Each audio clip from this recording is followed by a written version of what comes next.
Hello बच्चों, मेरा नाम विकास है और आज हम क्लास 12 की पॉलिटिकल साइंस का चैप्टर 1 जिसका नाम है दो ध्रुवीयता का अंत, इंग्लिश में है द एंड ऑफ बाइपोलरिटी। ठीक है, इसको पढ़ने आए हैं। प्यारे बच्चों, ये चैप्टर हमारा वर्ल्ड पॉलिटिक्स के लिहाज से काफ़ी ज़्यादा इम्पोर्टेंट चैप्टर है, जिसमें हम कई सारी बेसिक चीज़ें पढ़ेंगे, या फिर हम यूएसआर के बारे में पढ़ेंगे। यूएसए के जो रिलेशंस थे आपस में, इनकी क्यों नहीं बनती थी, या यूएसएसआर कैसे टूटा, इन सब के बारे में पढ़ने वाले हैं। तो अभी आपने मेरे मुंह से बार बार एक शब्द सुना होगा जिसका नाम है यूएसएसआर, जो आपके सामने भी दिख रहा होगा। USSR, union of Soviet socialist Republic, जिसे हिंदी में कहते हैं साम्यवादी सोवियत गणराज्य। प्यारे बच्चों, ये 15 देशों का एक ग्रुप था। क्या था? 15 देशों का एक ग्रुप, यानी ग्रुप ऑफ 15 कंट्रीज़, जिसका नाम क्या था? यूएसएसआर, समाजवादी सोवियत गणराज्य। ठीक है प्यारे बच्चों, इसमें 15 देश थे। ठीक है, और ये बना कब था बेटा? 30 दिसंबर 1992 को बना था, और टूटा कब था? 26 दिसंबर 1991 में। ठीक है, अब क्या हुआ बेटा, इसकी विचारधारा क्या थी? तो मेजरली आपने दो विचारधाराओं के बारे में पढ़ा होगा। एक होती है आपकी पूंजीवादी, एक होती है साम्यवादी। पूंजीवादी को इंग्लिश में क्या कहते हैं? कैपिटलिज्म। दूसरी साम्यवादी सोशलिज्म, इसे समाजवादी के नाम से भी जाना जाता है। तो जो पूंजीवादी व्यवस्था है, इसमें सब कुछ क्या होता है बेटा? प्राइवेट सेक्टर के अकॉर्डिंग चलता है। सिर्फ गवर्नमेंट का काम होता है लॉ एंड ऑर्डर को संभालना, बाकी बिजनेस सब कुछ प्राइवेट सेक्टर संभालेगी। साम्यवादी में इसका उल्टा हो जाता है। साम्यवादी में सब कुछ सरकार के हाथ में होता है। सरकार अपने हिसाब से बिजनेस संभलवाएगी, या सारी चीज़ें खुद से सरकार करवाएगी। ठीक है प्यारे बच्चों, इसमें 15 देश थे। उन 15 देशों के नाम मैं एक बार आपके सामने लेकर के आता हूँ। आपको आई थिंक अब देखने लग गए होंगे। ठीक है, ये 15 के 15 देश थे, जिसमें देखो हमारा सबसे पहले रूस है, Ukraine, Belarus, Kazakhstan, Uzbekistan, Turkmenistan, Kyrgyzstan, Tajikistan, Georgia, Armenia, Azerbaijan, Lithuania, Latvia, Estonia और माल्डोवा। ये 15 देश हैं, और इन 15 देशों में कौन सी चीज़ क्या है, कैसे कैसे है, वो सारी चीज़ें मैंने आपको बता दी। विचारधारा कौन सी है, कब बना, कब टूटा, तो इसी ग्रुप से रिलेटेड हम सारी बातें करने वाले हैं, क्योंकि हमारा जो मेजर पोर्शन इस चैप्टर में कवर होगा वो इसी ग्रुप से रिलेटेड कवर होगा प्यारे बच्चों। ठीक है, तो प्यारे बच्चों, हमारा एनसीईआरटी का पहला टॉपिक, ठीक है, what was the Soviet system, Soviet प्रणाली क्या थी। ठीक है, और इसमें जो आप वीडियो देख रहे हैं, इसमें खास बात आपको ये मिलेगी कि मैंने प्रॉपर नोट्स अपने हाथों से बनाए, हैंड रिटन, और आपको हर एक चीज़ प्रॉपर वे में मिलेगी। तो आप इस चैनल पर रेगुलर रहेंगे तो सारी चीज़ आपको समझ आएंगी।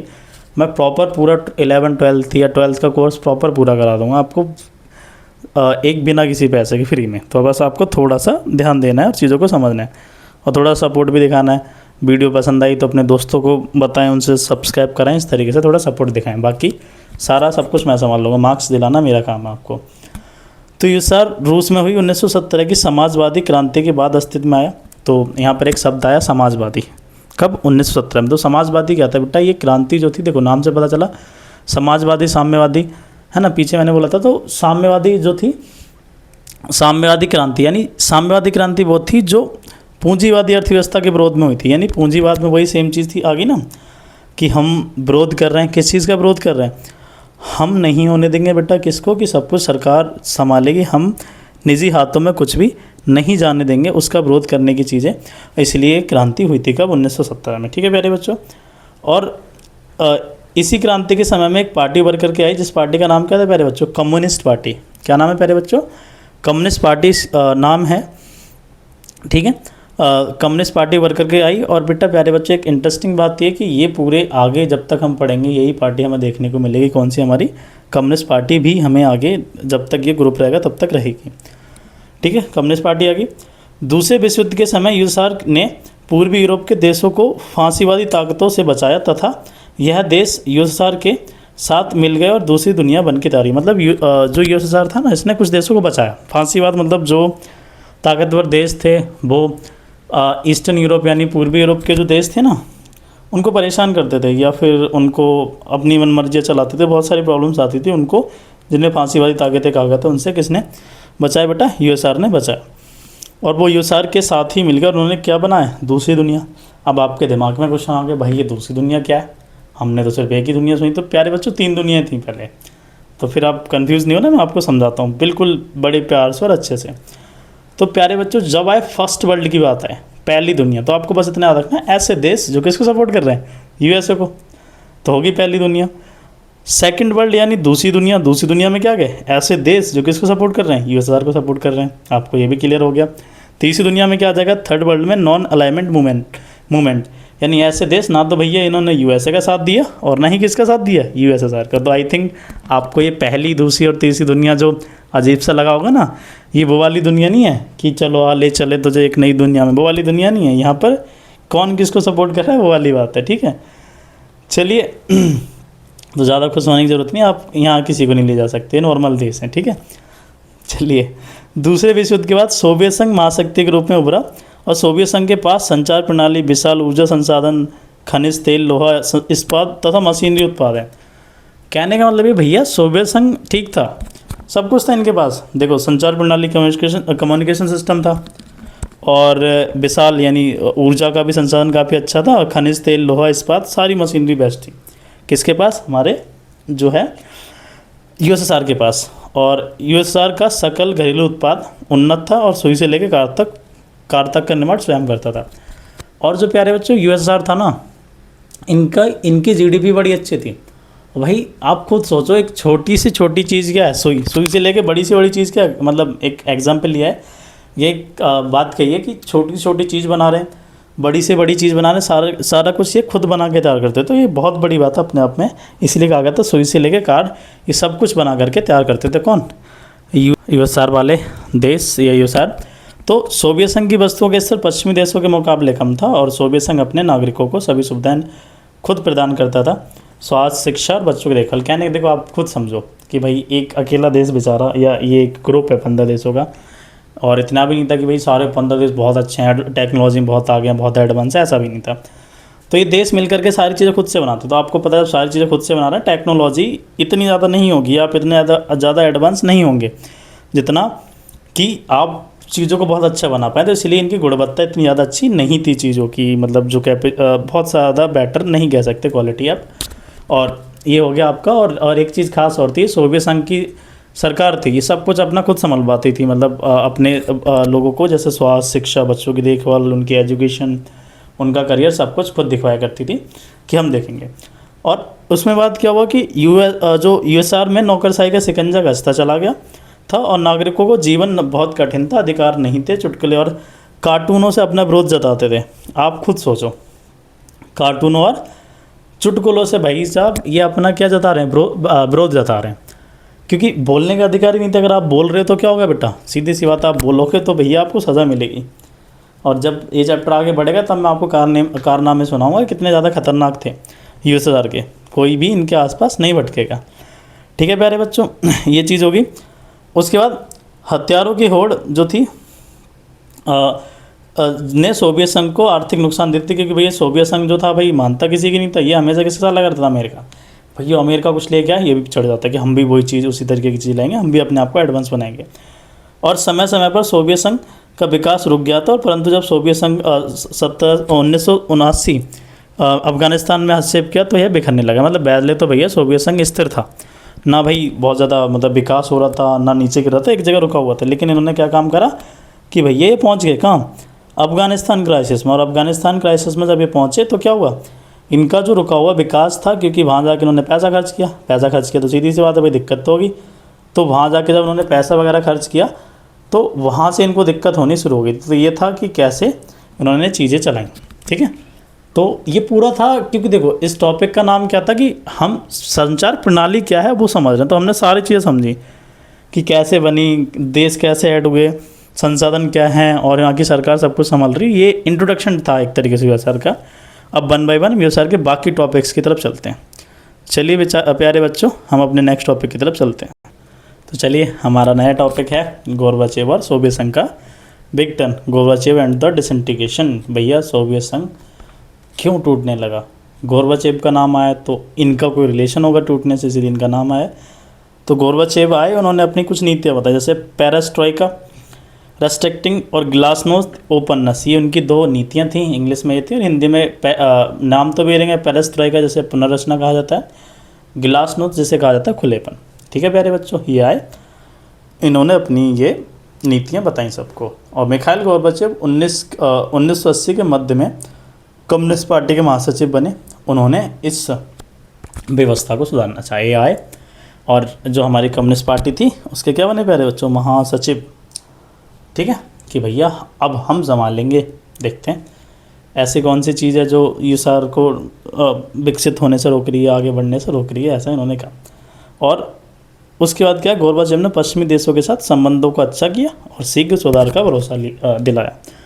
अब भाई आए, इन्होंने कहा भैया सबसे पहला हमारा काम क्या है, हम पश्चिमी देशों के साथ अपने रिश्ते अच्छे करेंगे। तो कहो भाई कर लो, कोई दिक्कत नहीं है। तो उन्होंने अपने रिश्ते अच्छे किए, उसी के साथ शीघ्र सुधार का भरोसा दिलाया। जनता को कहा भैया हम आपको जल्दी से चीज़ें ठीक करके दे देंगे, और जो समस्याएं टेंशन ना लीजिए, हम सारी समस्याएं आपको ख़त्म करके देंगे। ऐसा हुआ। चलिए ऐसा हुआ तो और देखते हैं इन्होंने और क्या क्या किया। इस फैसले के कुछ देशों के परिणाम थे, मतलब इस फैसले के कुछ ऐसे परिणाम थे जिनका कोई अंदाज़ा ना था, और पूर्वी यूरोप के देश जो सोवियत संघ के खेमे में थे, इन्होंने धीरे धीरे सुधार का विरोध करना शुरू कर दिया, और गोर्बाचेव ने इस विरोध का सीधा नियंत्रण नहीं किया। अब देखो समझो ध्यान से, भाई कोई चीज़ है या कोई प्रॉब्लम है जहाँ पर भाई पिछले 70 सालों से डेवलपमेंट उतना अच्छे से नहीं हो रहा। अब कोई बंदा आए नया, और आते ही लोगों से कहे कि हम 5 साल में, 2 साल में, 3 साल में चीज़ ठीक कर देंगे, और जनता ने भरोसा भी कर लिया कि चलो भाई इतने साल दिए, इतने साल हम दिक्कतों में रहे, चलो इन भाई साहब पे और भरोसा कर लेते। तो उन्होंने, जनता ने भरोसा कर लिया। बट हुआ क्या, जैसे और पार्टियां करी या और पार्टियां विरोध मतलब नहीं डेवलपमेंट्स कर पाई, ये पार्टी भी एक तरीके से, अब सीधी सी बात है, पॉसिबल भी नहीं थी इतना जल्दी। जो चीज़ बहुत पटरी से अलग चली गई, उसको एकदम पटरी पर लाना बड़ा मुश्किल था। तो जनता को अब लगा कि यार इन्होंने भी हमें क्या कर दिया, कि हमें पागल बना दिया, तो हम इनका विरोध करते हैं। तो जनता ने इनका विरोध करना शुरू कर दिया, यानी बाहर जो था देश के अंदर इनका विरोध होने लगा। अब क्या हुआ कि बाहर से तो विरोध हो ही रहा था, कि बाहर तो लोग इनके खिलाफ थे ही थे, इनके अपनी पार्टी के, कम्युनिस्ट पार्टी के अंदर के लोग, ये लिखा है ना, गोर्बाचेव का विरोध होने लगा, यानी पार्टी के अंदर साथ साथ गोर्बाचेव का विरोध जो था पार्टी के अंदर भी होने लगा। ये इस पॉइंट्स को करेक्ट कर लेना, बाहर हो रहे विरोध के साथ साथ अंदर भी, अंदर मतलब पार्टी के अंदर भी इनका विरोध होने लगा। विरोध इतना ज़्यादा बढ़ गया कि इनको हटाने की बात भी होने लगी। जब ये विरोध हुआ, आपको पता है कोई भी प्रोटेस्ट हो, उस प्रोटेस्ट का कोई ना कोई एक नेता होता है। तो इस प्रोटेस्ट के नेता कौन थे, याल्त्सिन, बोरिस याल्त्सिन नेता बन के उभरे, और उनकी अगुवाई में 1991 में कम्युनिस्ट पार्टी का क्या हुआ, तख्ता पलट कर दिया गया। ये भी एमसीक्यू बन सकता है। पहले बच्चों क्या पलट कर दिया गया, तख्ता पलट कर दिया गया कब, 1991 में। और दिसंबर में 1991 के दिसंबर में याल्त्सिन यानी बोरिस याल्त्सिन की देखरेख में रूस, यूक्रेन तथा बेलारूस ने सोवियत संघ के विघटन की घोषणा की। भैया कि सोवियत संघ अब नहीं रहा। तो अगर ये भी क्वेश्चन पूछ लिया जाता है कि सोवियत संघ कब टूटा, तो आपको याद रहेगा कब टूटा प्यारे बच्चों, सोवियत संघ टूटा हमारा कब, दिसंबर 1991 में। रूस, यूक्रेन और बेलारूस ने इसकी घोषणा की थी। अगर टूटने के बाद रूस को इसका उत्तराधिकारी बना दिया गया था, यह माना गया, और एक नया ग्रुप बनाया जिसका नाम था CIS, Commonwealth of independent states, स्वतंत्र राज्यों का राष्ट्रकुल की स्थापना हुई। अभी क्या था स्वतंत्र राज्यों का राष्ट्रकुल, CIS बेटा एक ग्रुप था, 10 देशों का ग्रुप था। इसको मैं अलग से करा दूंगा, अभी थोड़ा रिदम में बताते हुए चलता हूँ। तो 10 देशों का ग्रुप था बेटा, और इसके अंदर जो 10 देश थे ना, वो सारे के सारे देश मतलब इसी तरीके के थे जैसे यूएसआर था, कि भाई आगे चल कोई दिक्कत होगी या कोई प्रॉब्लम होगी तो एक दूसरे की मदद करने के लिए इस ग्रुप का होना बहुत ज़्यादा ज़रूरी है। तो इसलिए बनाया गया था। ठीक है, तो ये पूरी कहानी थी कि गोर्बाचेव आए, अपनी नीतियाँ बताई, जनता को भरोसा दिलाया, जनता ये भरोसे पे खरे उतर नहीं पाया, जनता ने प्रोटेस्ट किया, जनता मतलब पार्टी के अंदर के लोगों ने उस प्रोटेस्ट किया, और फाइनली येल्त्सिन की देखरेख में उनको क्या कर दिया गया, गद्दी से हटा दिया गया। अगला टॉपिक है सोवियत संघ का विघटन क्यों हुआ। बहुत ज़्यादा इंपॉर्टेंट टॉपिक बेटा, कई बार आया वो लगातार। सोवियत संघ का विघटन क्यों हुआ, जैसे कहा था सोवियत संघ का विघटन क्यों हुआ, why did the Soviet union disintegrate. तो चलिए समझते हैं इसके पीछे का रीज़न क्या था। तो इसके कई सारे रीज़न हैं, और ये मैंने शॉर्ट्स में हेडिंग्स लिखी हैं। आपको इन हेडिंग्स लिखने के बाद आपको क्या करना होगा, इनको समझाना भी होगा, तभी बेटा आपको मार्क्स मिलेंगे प्रॉपर। ठीक है, ये नहीं कि इतना ही लिख के आ जाओ कि भैया ने तो बहुत छोटा करा दिया था, नहीं। तो पहला क्या है, कम्युनिस्ट पार्टी का राज। कहने का मतलब क्या था कि पिछले बहुत लंबे समय से, मतलब काफ़ी लंबे समय से सिर्फ एक ही पार्टी राज करती चली आ रही थी। वो कौन सी थी, कम्युनिस्ट पार्टी। तो जनता कह लो या वहाँ के लोगों के मन में इसके खिलाफ आवाज़, मतलब एक आता ना गुस्सा यार कि कोई और ही नहीं आ रहा, खुद ही चले जा रही है, तो इसलिए लोगों के मन में इसके खिलाफ क्या आ गया बेटा, गुस्सा आ गया। और दूसरा क्या था, हथियारों की होड़। क्या था दूसरा बेटा, हथियारों की होड़ भी थी यहाँ पर, कि मैंने बताया था पहले कि जो यूएसआर था वो हमेशा किसके साथ लगा रहता था, अमेरिका के साथ। भैया अमेरिका ने कुछ करा हम भी करेंगे, अमेरिका कोई हथियार लेके आए हम भी लेके आए, तो हथियारों की होड़ में पैसा खर्च होता है, उस पैसे के चक्कर में बेटा यूएसआर का काफ़ी ज़्यादा नुकसान हुआ था। तीसरा, पश्चिमी देशों से तुलना, यानी पश्चिमी देशों से जब तुलना करने लगे इनके देश की, भैया इनका तो बहुत विकास हो रहा है, हमारा विकास नहीं हो पा रहा, जब इनका ज़्यादा विकास हो रहा है हमारा क्यों नहीं हो पा रहा। तो पश्चिमी देशों की तुलना के बाद बेटा इन देशों को लगा कि हमारी ग्रोथ रुक रही है और यूएसआर हमारे साथ अच्छा नहीं कर रहा, तो इसलिए इन्होंने भी प्रोटेस्ट करना शुरू कर दिया।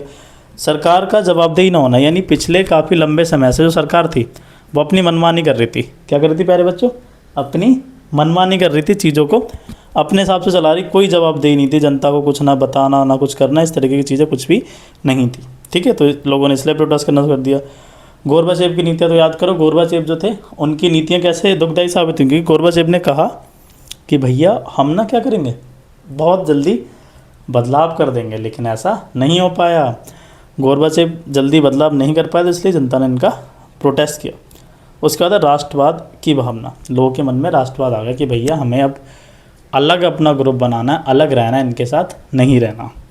ठीक है, किसके साथ नहीं रहना बेटा, हमें किसके साथ नहीं रहना प्यारे बच्चों, उन्होंने कहा कि हमें जो है हमें यूएसआर के साथ नहीं रहना, हमें एक अपना अलग देश बना करके तैयार करना है, ऐसी बात उनके मन में उभरने लगी। ठीक है प्यारे बच्चों, उसके बाद क्या हुआ था, अगला है लोकतंत्र की मांग। अब जो देश थे, आपको पता है भाई हमारा देश भी कब आज़ाद हो गया, तो 1947 में। आज़ाद होने के बाद हमने क्या कर लिया, हमने भी लोकतंत्र को अपना लिया था ये। और चाइना 1949 में आज़ाद हुआ, उसने भी लोकतंत्र को अपना लिया। और उस समय बेटा लहर चल रही थी, जब ये सब हुआ तब दुनिया में एक लहर चल रही थी लोकतंत्र की। तो जब इन देशों को पता चला कि हमारे पास भी क्या है बेटा लोकतंत्र, तो हम भी क्या करेंगे, लोकतंत्र को अपना लेते हैं। तो ऐसा उन्होंने भी सोचा कि हम भी लोकतंत्र की तरफ जाते हैं। किसकी तरफ जाते हैं, हम भी लोकतंत्र की तरफ जाते हैं, ऐसी बात हुई। तो जिसकी वजह से क्या था बेटा, उन्होंने मांग उठाई। तो ये 7 पॉइंट्स हैं, 1-2 पॉइंट्स आप बुक पढ़ोगे तो हालांकि मैंने आपको समराइज़ करके बता दिया है, आपको कुछ एक्स्ट्रा मिले लिख लेना, आपको दिक्कत नहीं है। तो पहला क्या था, कम्युनिस्ट पार्टी का राज, वो बता दिया मैंने क्यों लोगों ने प्रोटेस्ट किया। दूसरा, हथियारों की होड़ क्या थी। ठीक है, पश्चिमी देशों से तुलना क्या थी, किस तरीके से थी। इंग्लिश में लिखना चाहो तो रूल ऑफ कम्युनिस्ट पार्टी। हथियारों की होड़ को लिखेंगे बेटा आर्म्ड रेस। उसके बाद पश्चिम कंपेरिजन विद वेस्टर्न कंट्रीज़, जो अकाउंटेबिलिटी ना होना, यानी गवर्नमेंट इज़ नॉट अकाउंटेबल, जो policies of Gorbachev, feelings of nationalism and demands for democracy. ये इंग्लिश में हेडिंग्स हैं, इनको आप एक्सप्लेन करोगे आपको पूरे नंबर मिलेंगे, किसी प्रकार की कोई भी दिक्कत नहीं होगी, ये मेरी गारंटी है। ठीक है प्यारे बच्चों, तो ये था हमारा सोवियत संघ का विघटन क्यों हुआ। अब भाई सोवियत संघ का विघटन हो गया, सोवियत संघ टूट गया, तो टूटने के बाद क्या हुआ, क्या परिणाम हुए होंगे, तो उन परिणामों को हम देखते हैं कि क्या परिणाम होते हैं सोवियत संघ के टूटने के बाद। ठीक है प्यारे बच्चों, चलिए प्यारे बच्चों, हमारा अगला टॉपिक है क्या, विघटन के परिणाम, यानी कॉन्सिक्वेंसेस ऑफ डिसइंटीग्रेशन, यानी विघटन हुआ उसके परिणाम क्या थे, ये हमारा नेक्स्ट टॉपिक होने वाला है। ठीक है प्यारे बच्चों, आपको समझ आया कि क्या पढ़ेंगे अब हम। तो ये कहते हैं कि सोवियत संघ के विघटन के परिणाम विश्व राजनीति के हिसाब से दूरगामी रहे और इन परिणामों को 3 प्रकार से बांटा गया है। तो ये जो डिसइंटीग्रेशन जो हुआ उसके जब कॉन्सिक्वेंसेस की बात की जाती है तो हमारे 3 कॉन्सिक्वेंसेस देखने को मिलते हैं। बेटा बुक में बहुत बड़ा है, टफेस्ट लैंग्वेज है, लेकिन मैं आपको बिल्कुल शॉर्ट बढ़िया एकदम मसालेदार लैंग्वेज में लेकर गया हूँ, जो तो आपको 2 मिनट में चुटकी बजाते ही समझ आ जाएगी और आपको किसी भी प्रकार की दिक्कत नहीं होगी। ठीक है, चलिए प्यारे बच्चों, तो कहते हैं दूसरी दुनिया के पतन का परिणाम शीत युद्ध के दौर से संघर्ष की समाप्ति से हुआ। यानी जो दूसरी दुनिया थी, यानी हमने पीछे पढ़ा था ना दूसरी दुनिया क्या थी कैसे थी, उसके पतन के बाद हुआ कि जो दूसरी दुनिया था उसके पतन के बाद हमें ये देखने को मिला। तो प्यारे बच्चों की जो पूंजीवादी है और साम्यवादी के बीच का जो संघर्ष चला रहा था ना, लंबे समय से प्रॉब्लम्स क्रिएट होती रहती थी, वो ख़त्म हो गया था। ठीक है, पहले इसमें और क्या हुआ, जो देशों के बीच हथियारों की होड़ थी अमेरिका और यूएसएसआर के बीच, वो आपकी ख़त्म हो गई थी। और उसी के साथ साथ प्यारे बच्चों क्या था कि जो बॉर्डर पे लाखों सैनिक बैठे थे, कितने सैनिक बैठे थे बेटा? लाखों सैनिक बैठे थे। उनकी क्या हुई बेटा? घर वापसी हुई। यानी अब शीत युद्ध तो हो नहीं रहा, ना किसी प्रकार की दिक्कत है, तो इसलिए क्या कर दिया गया था कि इनको सैनिकों को घर आने को मिला। तो प्यारे बच्चों, अगला दूसरा परिणाम क्या है? दूसरा परिणाम यह है कि शक्ति संतुलन बदल गए और यह संभावना थी या तो विश्व एक ध्रुवीय बन के उभरेगा या अमेरिका का बोलबाला होगा। तो क्या देखने को मिला दुनिया के सामने कि भैया या तो सिर्फ अमेरिका ताकतवर रहेगा या कई सारे देश उभर करके आएंगे।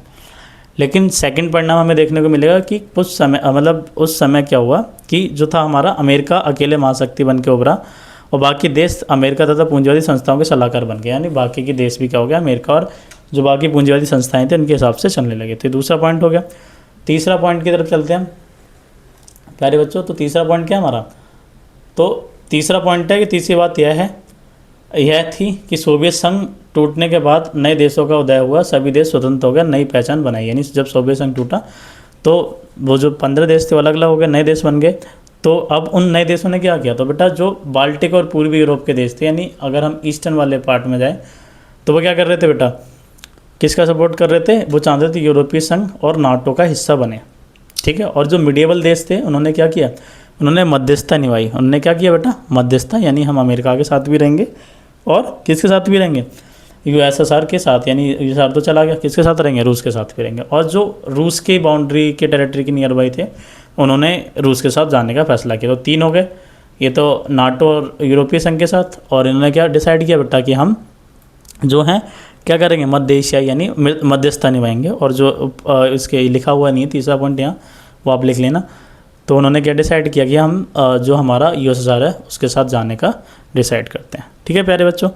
तो ये था बिगटन के परिणाम। 3 परिणाम थे, मैंने आपको 3 समझा। देखो मैं आपको उंगलियों पे समझाता हूँ। देखो उंगलियों पे कैसे? देखो सबसे पहला ये वाला था।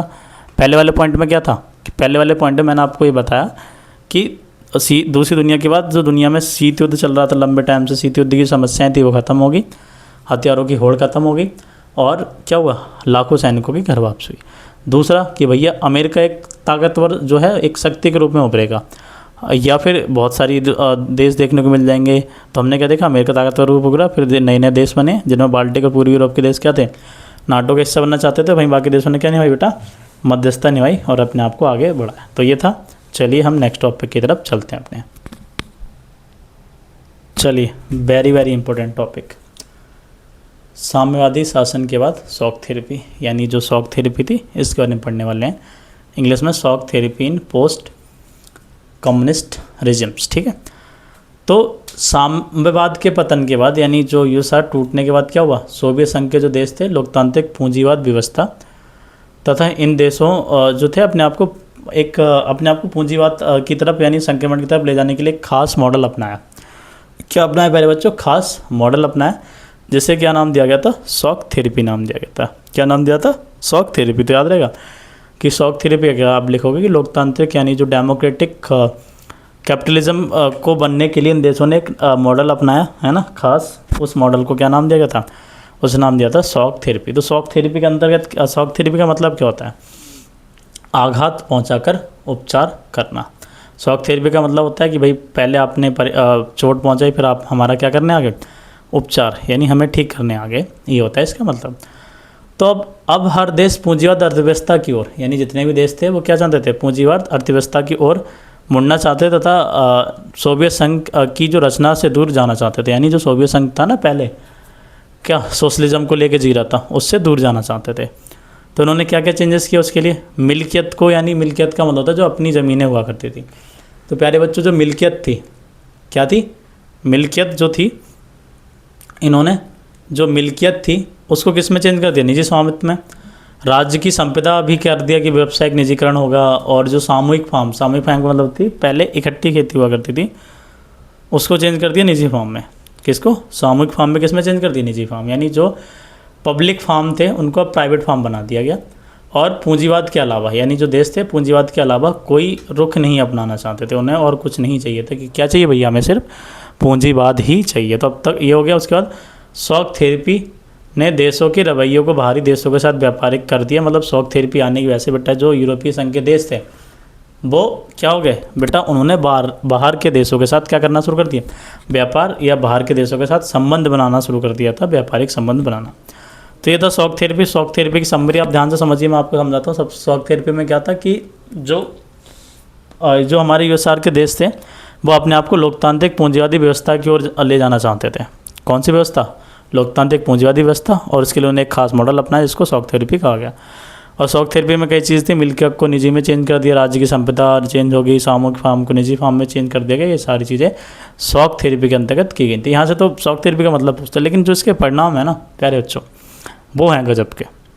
वो आपसे पूछे जाते हैं कि बताओ भैया परिणाम क्या है, परिणाम कॉन्सिक्वेंसेस क्या हैं। तो चलिए आपको समझाते हैं कॉन्सिक्वेंसेस। जैसे ये चुटकी बजा के समझ आया था, वो भी चुटकी बजाते आपको बड़ी ईजिली से समझ आ जाएगा। ठीक है प्यारे बच्चों। शॉक थेरेपी के परिणाम, consequences of shock therapy. Shock therapy जनता को आनंदलोक तक नहीं ले जा सकी तथा इसके गंभीर परिणाम रहे।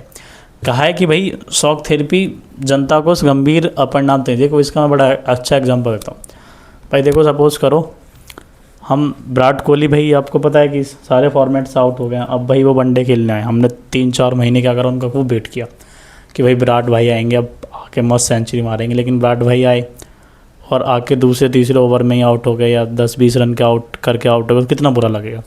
तो जो उनके हमारे जैसे, या भाई और भी दुनिया में बहुत सारे फैंस हैं कि उनका क्या था कि गंभीर परिणाम, मतलब या फिर उस जो आनंद लोग चाहिए था कि सेंचुरी देखनी है विराट भाई को, वो नहीं मिली, तो वो उस परिणाम तक नहीं पहुंच पाया। तो लोगों को क्या लगेगा, बुरा लगेगा, हमें भी बुरा लगेगा भाई, सीधी सी बात है, क्या छुपाना आपसे। तो बहुत सारी दिक्कतें क्रिएट होंगी। तो देखते हैं भाई, शॉक थेरेपी तो अलग है, बहुत इंपॉर्टेंट टॉपिक है। अपनी बुक में कॉपी में बड़े बड़े शब्दों में लिख के रख लो, इम्पोर्टेंट टॉपिक। जैसे कि हमने वो पीछे नहीं पढ़ा था, ब्रिटेन के सोवियत संघ क्यों टूटा, why was Soviet union disintegrate, बहुत ही इम्पोर्टेंट है, ये भी बहुत ही इम्पोर्टेंट है। ठीक है।